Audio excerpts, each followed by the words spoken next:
हरे कृष्णा। जय श्री हरि। प्रिय भक्तों, आज बृहस्पतिवार के दिन आप बृहस्पति देव की बड़ी ही दुर्लभ कथा सुनेंगे। इस कथा को सुनने से भक्तों की सभी मनोकामनाएं भगवान बृहस्पति देव की कृपा से पूर्ण हो जाती हैं। तो आइए बड़ी ही श्रद्धा, भक्ति और प्रसन्नचित्त मन से इस कथा को सुनते हैं। प्राचीन समय की बात है। किसी राज्य में एक बड़ा प्रतापी तथा दानी राजा राज्य करता था। वह प्रत्येक गुरुवार को व्रत रखता एवं भूखे और गरीबों को दान देकर पुण्य प्राप्त करता था। परंतु यह बात उसकी रानी को अच्छा नहीं लगती थी। वह ना तो व्रत करती थी और ना ही किसी को भी एक पैसा दान में देती थी और राजा को भी ऐसा करने से मना करती थी। एक समय की बात है, राजा शिकार खेलने को वन में चले गए थे। घर पर रानी और दासी थी। उसी समय गुरु बृहस्पति देव साधु का रूप धारण कर राजा के दरवाजे पर भिक्षा मांगने के लिए आए। साधु ने जब रानी से भिक्षा मांगी तो वह कहने लगी, हे साधु महाराज, मैं इस दान और पुण्य से तंग आ गई हूँ। आप कोई ऐसा उपाय बताएं जिससे कि सारा धन नष्ट हो जाए और मैं आराम से रह सकूं।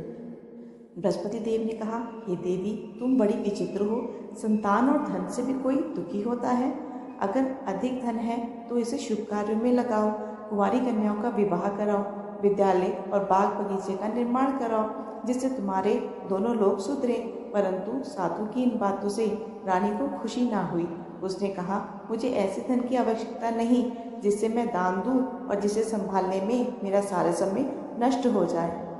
तब साधु ने कहा, यदि तुम्हारी ऐसी इच्छा है तो मैं जैसा तुम्हें बताता हूँ तुम वैसा ही करना। बृहस्पतिवार के दिन तुम घर को गोबर से लीपना, अपने केशों को पीली मिट्टी से धोना, केशों को धोते समय स्नान करना, राजा से हजामत बनाने को कहना, भोजन में मांस मदिरा खाना, कपड़ा धोबी के यहाँ धुलने डालना। इस प्रकार 7 बृहस्पतिवार करने से तुम्हारा समस्त धन नष्ट हो जाएगा। इतना कहकर साधु रूपी बृहस्पति देव अंतर ध्यान हो गए। साधु के कहे अनुसार करते हुए रानी को केवल 3 बृहस्पतिवार ही बीते थे कि उसकी समस्त धन संपत्ति नष्ट हो गई। भोजन के लिए राजा का परिवार तरसने लगा। तब एक दिन राजा रानी से बोला, हे रानी, तुम यहीं रहो, मैं दूसरे देश को जाता हूँ, क्योंकि यहाँ पर सभी लोग मुझे जानते हैं, इसलिए मैं कोई छोटा कार्य नहीं कर सकता। ऐसा कहकर राजा परदेश चला गया। वहाँ वह जंगल से लकड़ी काट कर लाता और शहर में बेचता। इस तरह वह अपना जीवन व्यतीत करने लगा। इधर राजा के परदेश जाते ही रानी और दासी दुखी रहने लगे। एक बार जब रानी और दासी को 7 दिन तक बिना भोजन के रहना पड़ा तो रानी ने अपनी दासी से कहा, हे दासी, पास ही के नगर में मेरी बहन रहती है, वह बड़ी धनवान है, तो उसके पास जा और कुछ लेकर आ ताकि थोड़ा बहुत गुजर बसर हो जाए। दासी रानी की बहन के पास गई। उस दिन बृहस्पतिवार था और रानी की बहन उस समय बृहस्पतिवार व्रत की कथा सुन रही थी। दासी ने रानी की बहन को अपनी रानी का संदेश दिया, लेकिन रानी की बड़ी बहन ने कोई उत्तर नहीं दिया। जब दासी को रानी की बहन से कोई उत्तर नहीं मिला तो वह बहुत दुखी हुई और उसे क्रोध भी आया। दासी ने वापस आकर रानी को सारी बात बता दी। सुनकर रानी ने अपने भाग्य को कोसा। उधर रानी की बहन ने सोचा कि मेरी बहन की दासी आई थी, परंतु मैं उससे नहीं बोली, इससे वह बहुत दुखी हुई होगी। कथा सुनकर और पूजन समाप्त कर वह अपनी बहन के घर आई और कहने लगी, हे बहन, मैं बृहस्पतिवार का व्रत कर रही थी, तुम्हारी दासी मेरे घर आई थी, परंतु जब तक कथा होती है तब तक ना तो उठते हैं और ना ही बोलते हैं, इसलिए मैं नहीं बोली। कहो दासी, क्यों गई थी? रानी बोली, बहन, तुमसे क्या छुपाऊं, हमारे घर में खाने तक को अनाज नहीं था।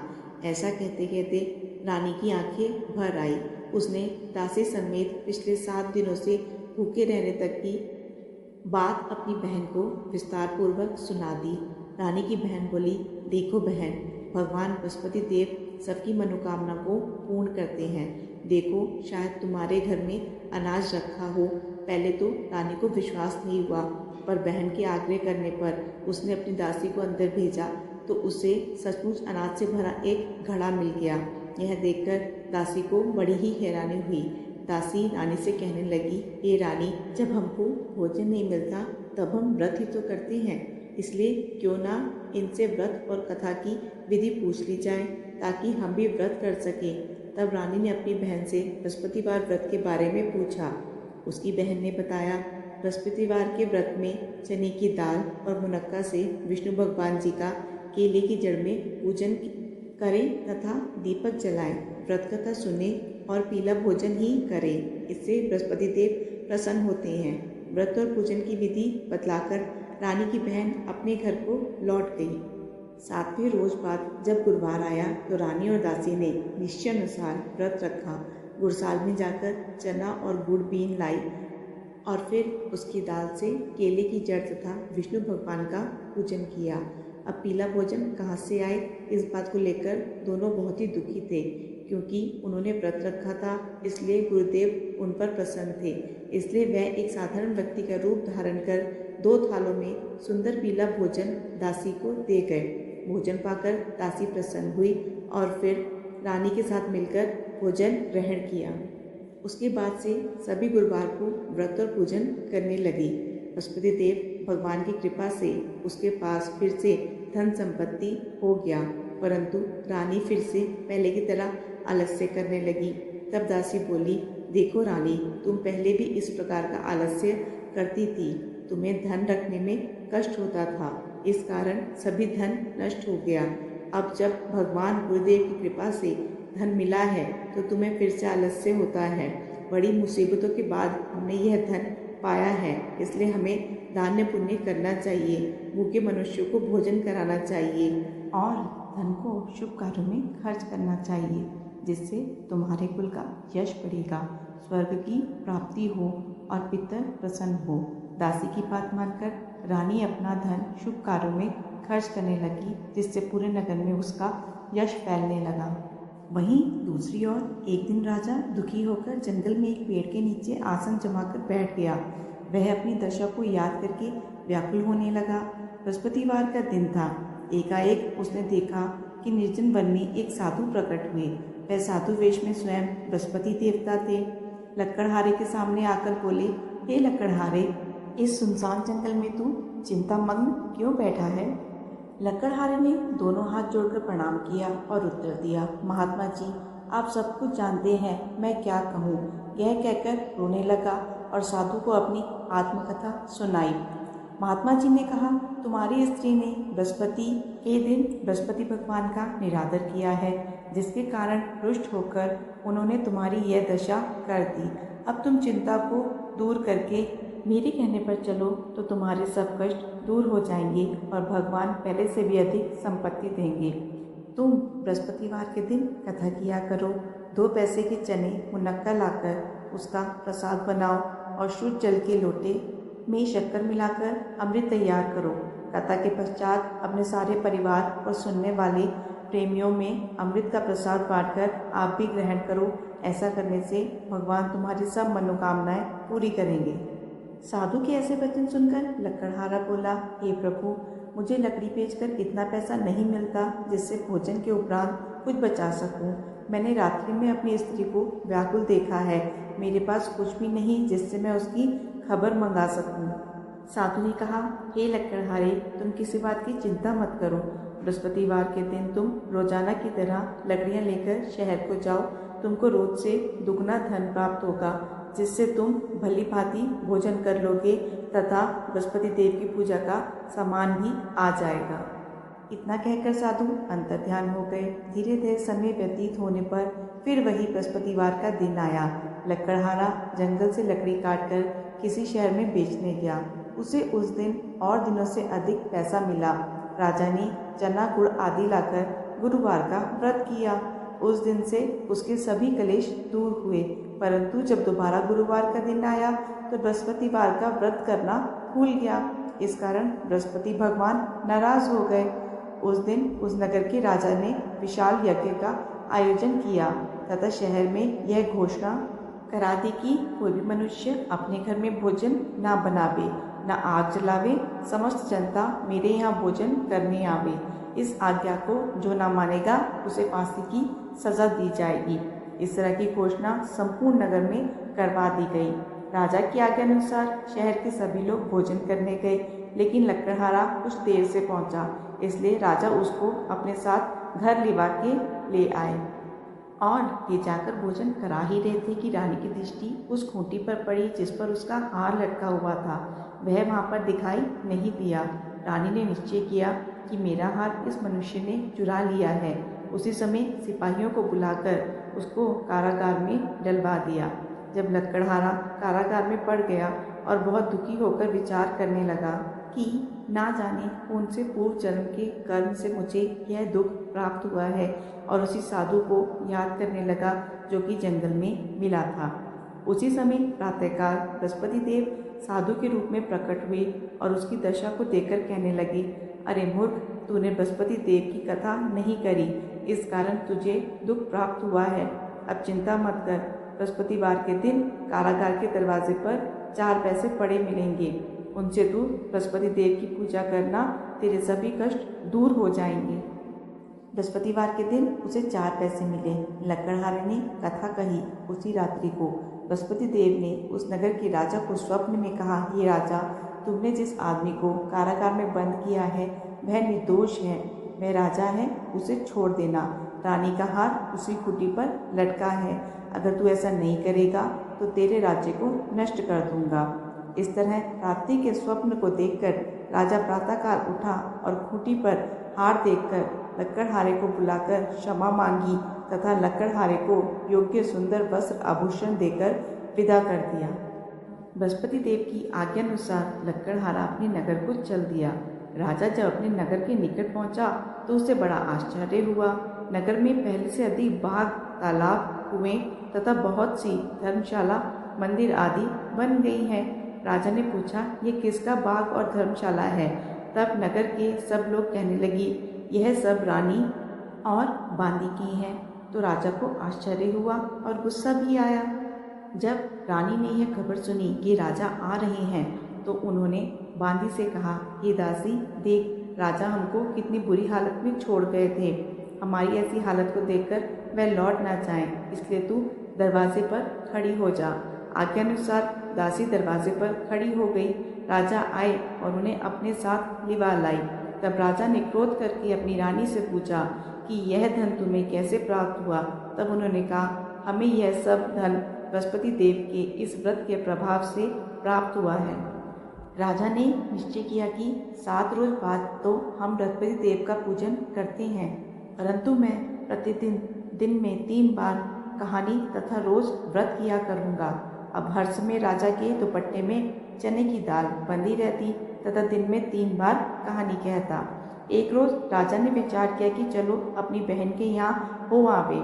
इस तरह निश्चय कर राजा घोड़े पर सवार हो अपनी बहन के यहाँ को चलने लगा।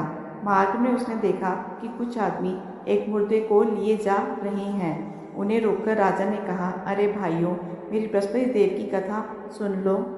वह बोले, लो, हमारा तो आदमी मर गया है, इसको अपनी कथा की पड़ी है। परंतु कुछ आदमी बोले, अच्छा कहो, हम तुम्हारी कथा भी सुनेंगे।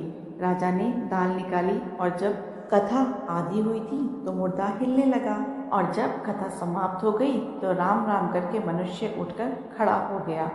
आगे मार्ग में उसे किसान खेत में हल चलाता मिला। राजा ने उसे देखा और उससे बोला, अरे भैया, तुम मेरी बृहस्पतिवार की कथा सुन लो। किसान बोला, जब तक मैं तेरी कथा सुनूंगा तब तक 4 बार हरैया जोत लूंगा। जा अपनी कथा जाकर किसी और को सुनाना। इस तरह राजा आगे चलने लगा। राजा के हटते ही बैल पछाड़ खाकर गिर गए तथा किसान के पेट में बड़ी जोर से दर्द होने लगा। उस समय उसकी माँ रोटी लेकर आई। उसने जब यह देखा तो अपने पुत्र से सब हाल पूछा, तो बेटे ने सभी हाल कह दिया। तो बुढ़िया दौड़ी दौड़ी उस घुड़सवार के पास गई और उससे बोली कि मैं तेरी कथा सुनूंगी तो अपनी कथा मेरे खेत पर चलकर ही कहना। राजा ने बुढ़िया के खेत पर जाकर कथा कही, जिसके सुनते ही वह बैल उठ खड़े हुए तथा किसान के पेट का दर्द भी बंद हो गया। राजा अपनी बहन के घर पहुंचा। बहन ने भाई की खूब मेहमानी करी। दूसरे रोज प्रातःकाल जब राजा जगा तो देखने लगा कि सब लोग भोजन कर रहे हैं। राजा ने अपनी बहन से कहा ऐसा कोई मनुष्य नहीं जिसने भोजन नहीं किया हो, मेरे बृहस्पतिवार की कथा सुन ले। बहन बोली, हे भैया, ये देश ऐसा ही है। यहाँ के लोग पहले भोजन करते हैं, बाद में अन्य काम करते हैं। अगर कोई पड़ोस में हो तो देख आऊं। ऐसा कहकर वह चली गई, परंतु उसे ऐसा कोई व्यक्ति नहीं मिला जिसने भोजन ना किया हो। अतः वह एक कुम्हार के घर गई जिसका लड़का बीमार था। उसे मालूम हुआ कि उनके यहाँ 3 दिन से किसी ने भोजन नहीं किया है।